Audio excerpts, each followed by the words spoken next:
Welcome everyone to their inventRight.com YouTube show. My name is Andrew Krauss. I co-founded inventRight with Stephen Key over 18 years ago to coach and mentor inventors to license their products.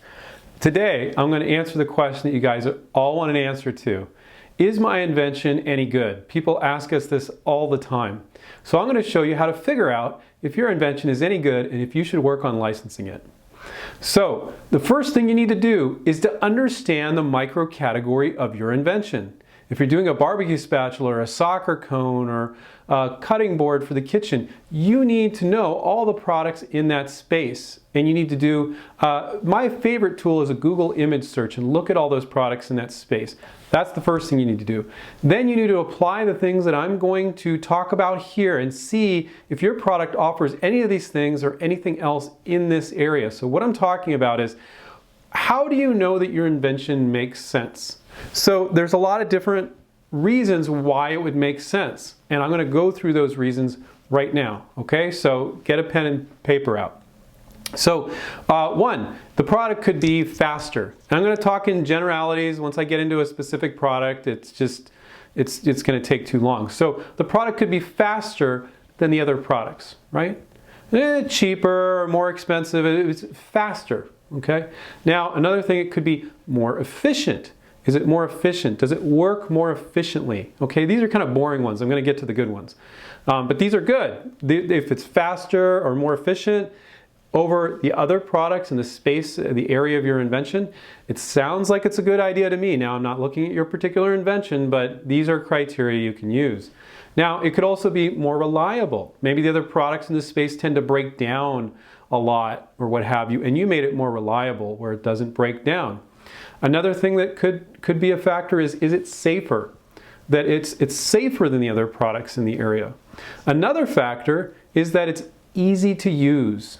So it's easy to use, and you illustrate in your sell sheet how it's easier to use than these other products. That's obviously a benefit. So far, faster, more efficient, more reliable, safer, easier to use. These are all things that if you look, again, if you don't look at the other products in the space or the area of your invention, that micro category, and then apply these filters, you're just guessing. Like, well, yeah, it's safer, but then when you look at the other things, you're like, oh, well, wait a minute, I guess it's not really safer than that and that. So maybe it doesn't have an additional benefit, right? So faster, more efficient, more reliable, safer, easy to use. These are just some easy ones.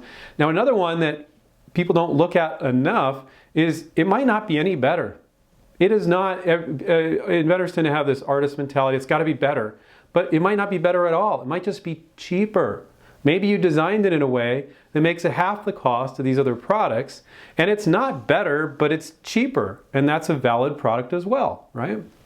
Now, another thing that people don't think about a lot, which I see sometimes, is, you know, it doesn't have to be better, it doesn't have to be cheaper, it might just be cooler. It might not have a particular benefit where it's safer or easier to use or cheaper, but it just looks cool. And that is important for a lot of products and a lot of categories. So look at the other products in the space of the category of your invention and go like, would making something cooler like this sell over these other products? So it doesn't have to be all these other things. It could just be cooler. It's not any better. It just looks more visually appealing or is cool in some way. A lot of people buy products not because they're better, because it's prettier and more efficient, which is the next point I was getting to, is it could just be more attractive.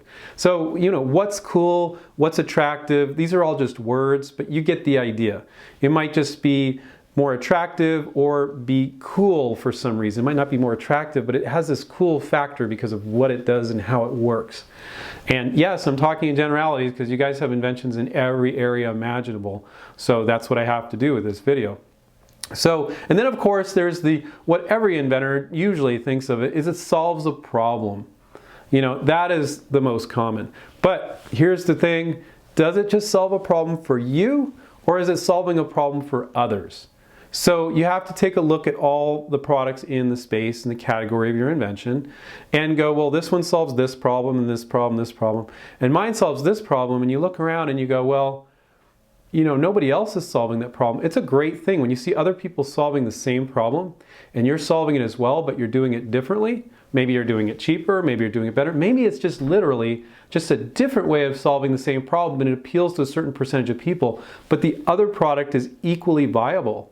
That's okay. People just like different stuff sometimes, but it still needs to be solving a problem, right? It still needs to be doing that. So you want to take a look at that. So these are all, I just wanted to do this video when people say, is my invention any good? I say, well, you need to apply these filters. First, you need to study the microcategory of your invention, understand the other products, understand the other cutting boards if you're doing a cutting board for the kitchen. That's just an example. And then apply these filters. Is it faster? Is it more efficient? Is it more reliable? Is it safer? Is it easier to use? Is it cheaper but not better? Maybe that's fine. Is it just cooler or more attractive? Does it solve a problem? And is it a problem just for you? Or is it a problem that other people want solved as well? So these are all things that you can use to figure out, is my invention any good? Thank you, take care, and keep inventing. Hi, this is Stephen Key, and I just want to thank you for watching inventRight TV. We're here to save you time, save you money, and show you how you can bring your products to market through licensing. So please, subscribe down below, click on the button, and tell your friends. Thank you.